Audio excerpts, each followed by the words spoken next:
coach of the year in the NFL this year. Bill Belichick is finally a favorite here at plus 1,200. You know, it's funny because, Bill Belichick, we all know he's the best coach in the NFL. He's the best coach in the NFL basically every year. The Patriots are always in the Super Bowl. They're always in the conference championship game. But he's only won the award 3 times. But now he doesn't have Tom Brady. So it's a bigger challenge. So if Jarrett Stidham plays well and the Patriots win the division, Bill Belichick at plus 1,200. Obviously, it's a huge possibility, right? And who's got Tom Brady now? It's Bruce Arians out there in Tampa Bay.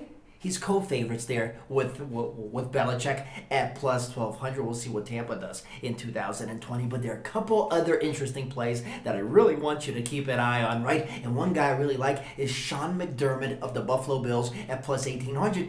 Plus 1,800. Now, the Bills went to the playoffs last year. They still haven't won a playoff game since 1995, a 37-22 win over the Miami Dolphins.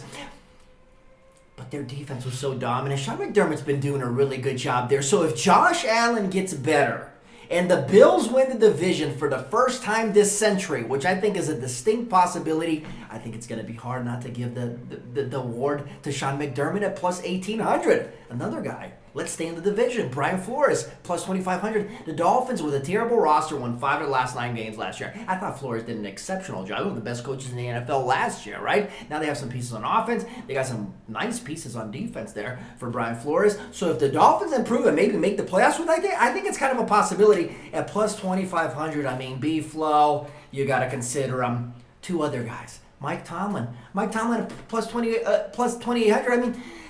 Did you see how much better Pittsburgh got defensively after the first month of the season? Really, Minka Fitzpatrick came on board. They started playing really, really well. And Big Ben got hurt in week 2. And they lost their last 3 games, but they were 8-5, threatening to make the playoffs with Devlin Hodges and Mason Rudolph as the quarterback. So Mike Tomlin did a phenomenal job last year with Big Ben coming back. And I think Pittsburgh, with Big Ben, they might have made the playoffs and made noise in the playoffs. But if they make the playoffs and maybe even win the division, which I think is a possibility also, Tomlin at plus 2,800 could be an interesting play. And also Sean McVeigh at plus 3,000. Now I know he's not one of the favorites, but 2 years ago he was an offensive genius, right?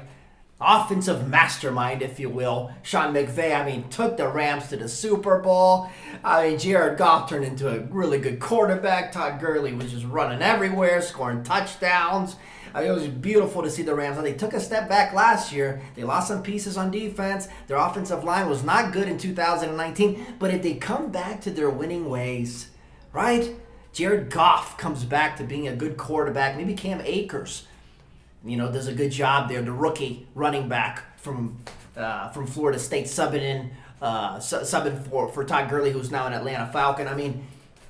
They come back and they do well offensively. Sean McVay at plus 3,000 could be an interesting play, but I'm really looking at Sean McDermott, man, at plus 1,800. Yeah, especially if the Bills win the division. Josh Allen, help me out here, will ya?